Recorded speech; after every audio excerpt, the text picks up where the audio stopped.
one of my favorite poems from the Seriously Funny book is just speaking of language, or sitting in, I believe, a cafe in France, uh, longing for American. Oh, great. And it's just great fun. And I've had many, many students share their appreciation for that with me. That was a hard poem to write. How was that? Well, I mean, it started out, I was trying, in that book I was moving towards, I really wanted to write formal, highly formal poems that didn't sound like they were formal, you know, that had that, there's a beautiful Italian word, sprezzatura, doing something incredibly difficult but making it look easy. And I wasn't able to pull it off in Babel, the book that poem is in, but the next book, All Night Lingo Tango, something clicked in my brain, and I was able to, I counted syllables. Every line in the book is 13 syllables long, and I did a lot of rhyme couplets and a lot of mono rhymes too. And it was enormous fun, but the Ode to American English started out as an abecedarian poem with rhyme couplets, and it was stiff. I mean, you know, it just didn't work. So I pulled it apart and made it a free verse poem. But you can kind of see the alphabet going through. Absolutely. Yeah, it's still there. It's a shadow alphabet, it's not where it's supposed to be.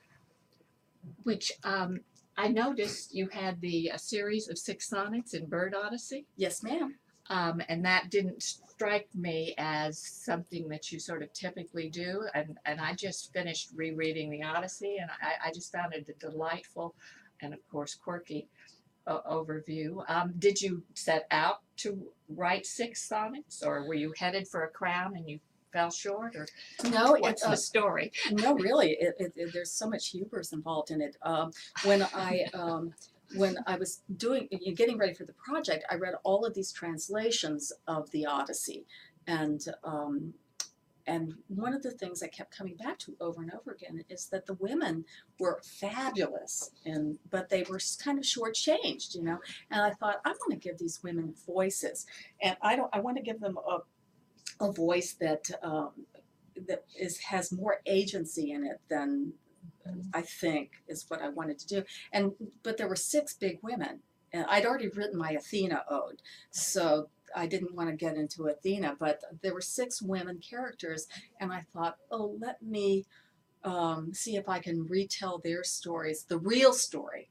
And so that's essentially what I was doing. But it came out of kind of my research for the journey. And so I thought I'd end it in the book with that. But it's really retelling the Odyssey from a woman's point of view. And because it's really, you know, not represented in the book. Or they have like little cameos, but they're big. They're big characters in the book. Absolutely. Yeah. And that struck me in my recent rereading too, was sort of Telemachus's paternalistic attitude towards his mother and his judgment. You know, she knew what was going on. Exactly. Yeah, you know, it was such a delight too. And Rita Duff chose that poem to be in the New York Times book review a couple of weeks ago, and it was really a thrill just to see, you know, just the Penelope sonnet. And one of the things I was trying to do there is, like, after I did that whole book of highly formal poems, I just thought, okay, you're paying yourself into a corner here. You've gotten what you need out of it. You're a free verse poet, go back to it. And it was hard to shake it, because once you have some chops, you want to use them. And so that's kind of what that 6 sonnets from the Odyssey, or the Odyssey in 6 sonnets, what that turned out to be was just, you know, I have these skills and I just wanted to use them one more time. You know, it's just, I couldn't help myself. You know, every once in a while it just, you know, rises up like a devil. I loved your description of Odysseus as a geriatric Huck Finn. Oh yeah, That was fun. Yeah, those rhymes were fun. You know, every line has 12 or 13 syllables. It was really a lot of fun to write, and I exercised my formal demons with that one poem. I think that's maybe the only one in the book. Yeah. Oh no, there are a couple more. That's right. So. You teach, and I was just wondering if you had any observations or thought about sort of our new generation of poets coming up. Oh, I mean, there are a lot of them. I mean, people say, "Oh, poetry is a lost art," and I go, "Oh, not in my neck of the woods." No, there's a lot of interest in poetry. I think that one thing I see is there's a lot of energy. But then there's a lot of rigidity. Students come to me, not the undergraduates, they're wild. They'll try anything. But the graduate students are sometimes need to have everything shaken up again, to take some chances, take risks, and not, there's certain things that are happening, like those poems that look like they've been shot out of bullets on, a rifle on the page, and, and you think, okay, you see people experimenting, but it takes so much more control to have like I feel like I'm a combination of a lyric and a narrative poet.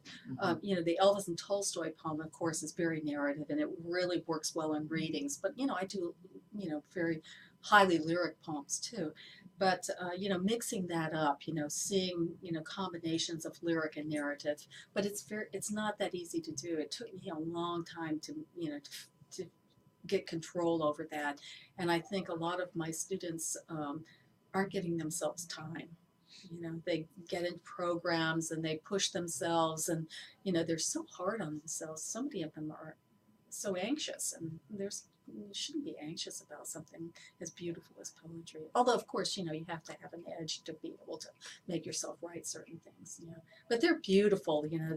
They love poetry. They read so much, and they know so much, and it just takes a while to be able to make all of that work together. Some it happens sooner than others. For some, it happens sooner than others. But it's really beautiful to be in the classroom, and it's as my husband and I both say this. It's so lovely to be there for people who are in the same room with you for what you do best. Your family often isn't like that. They'll put your books on the coffee table, but that's pretty much it. Whereas your students are there for what you can give them, and I try to give them my very best. It's lovely to see them blossom, though. This is sort of brings to mind the sort of sense of community. Do you feel that exists in the larger world of poets and po-biz, as Maxine Cuban used to call it? Yeah, it does. It's you really see it when you go to a big conference like AWP. You see so many people through their work, and which is like a real thrill, I think. And we have, and I think the poet Lorianne Bossler says the great thing about poetry are the friends you make through it. I've made a lot of friends through poetry, and connected with people through poetry. So, I mean, there's, as with any profession, there are negativities. There are the people who are, just networking for, I don't know what, Where do you get? Yeah, I mean, what do you get?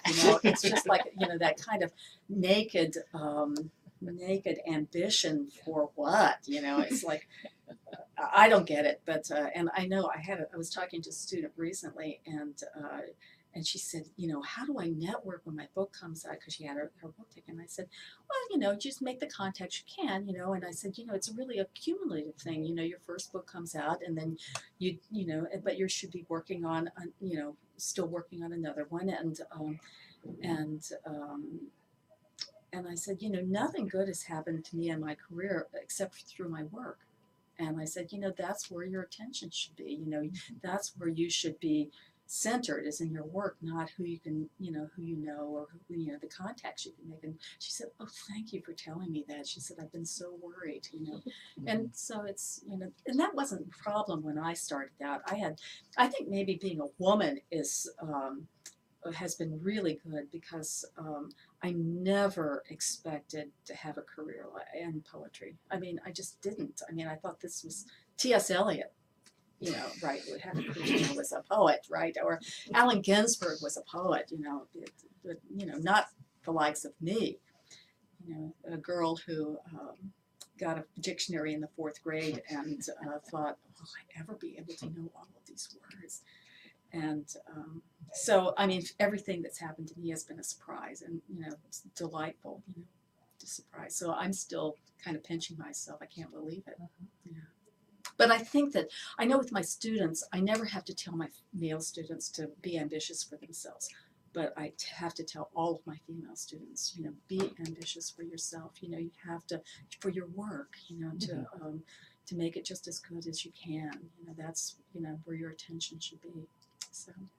It sounds like you enjoy the mentoring process. Did you have mentors that were particularly? You know what I did, and people have been very, very good to me. Yeah, I have, and I have to say, my husband David Kirby has been my main mentor. You know, it's really, I can't even tell you how wonderful it is to have another poet in the house. I mean, you know, we just talk about it all the time, and it's also too. It takes a lot of time to write. I write fiction too, which takes a lot of time, and he never.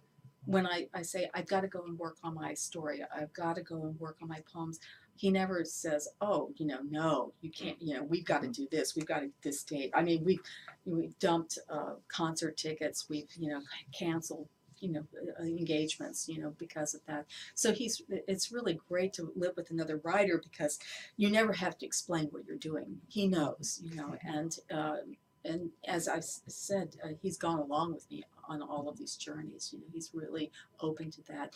And also, too, he's an extrovert and I'm an introvert. So when we go on trips, he really helps things along because he's got great language skills and, just he opens doors in a way that I couldn't by myself. I'd be too inhibited to do it, whereas he's very uninhibited and he's got high spirits. You know, he really enjoys travel. So that was something I didn't expect too when we got married.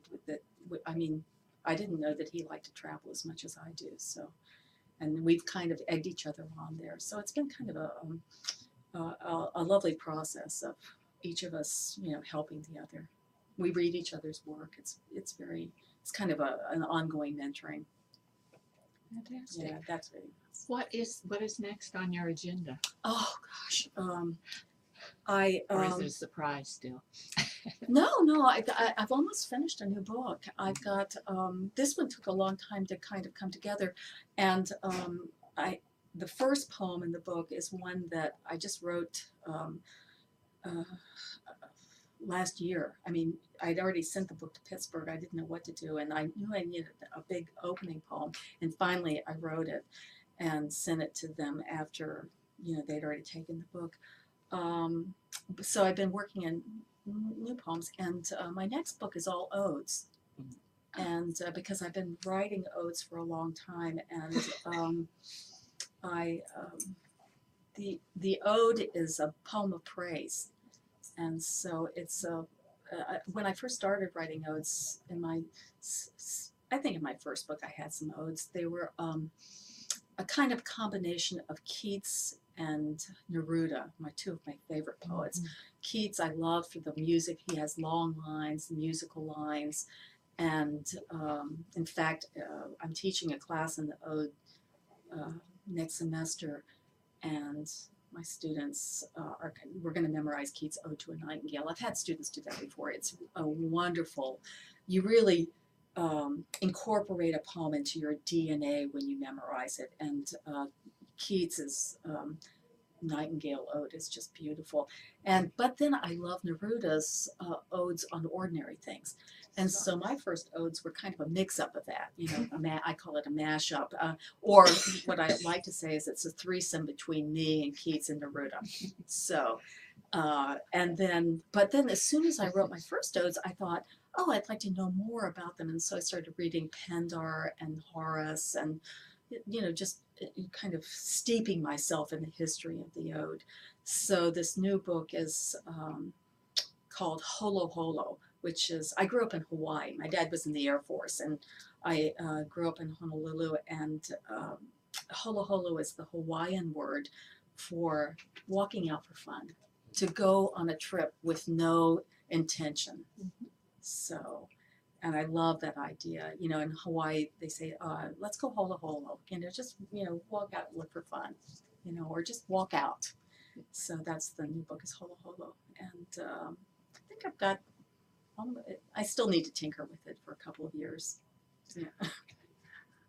Thank you so much. I'm wondering, would you indulge us by reading your siren song, the Penelope, not Oh, sure. siren song, You want the Penelope or the? Penelope's Lament, Okay. just to close. This is the last poem in the book, and it's a sonnet, which I loved. I love the sonnet. I love writing a sonnet. Penelope's Lament. No sex for 20 years except with my handmaidens and myself. So when you turned up like a beggar man, oh, I recognized you, but needed time to trade in my poor widow persona for something more Charlie Chan. You know, a razor hiding behind a cream puff mask. Irritated by my number one and only son, ranting about food and money, hiding sheep in casks of wine in caves, so the suitors would be forced to run away. As if they would. A more ratty, shiftless bunch of creatures would be hard to rustle up. My bad luck. They wanted to be king. I thought of giving them a lunch of strychnine. Then you showed up, a geriatric Huck Finn. So be my guest. Finish them off. Then I mean to poison you. Oh, Ithaca is mine. I am queen. Thank you so much, You're very Barbara. welcome. Thank you.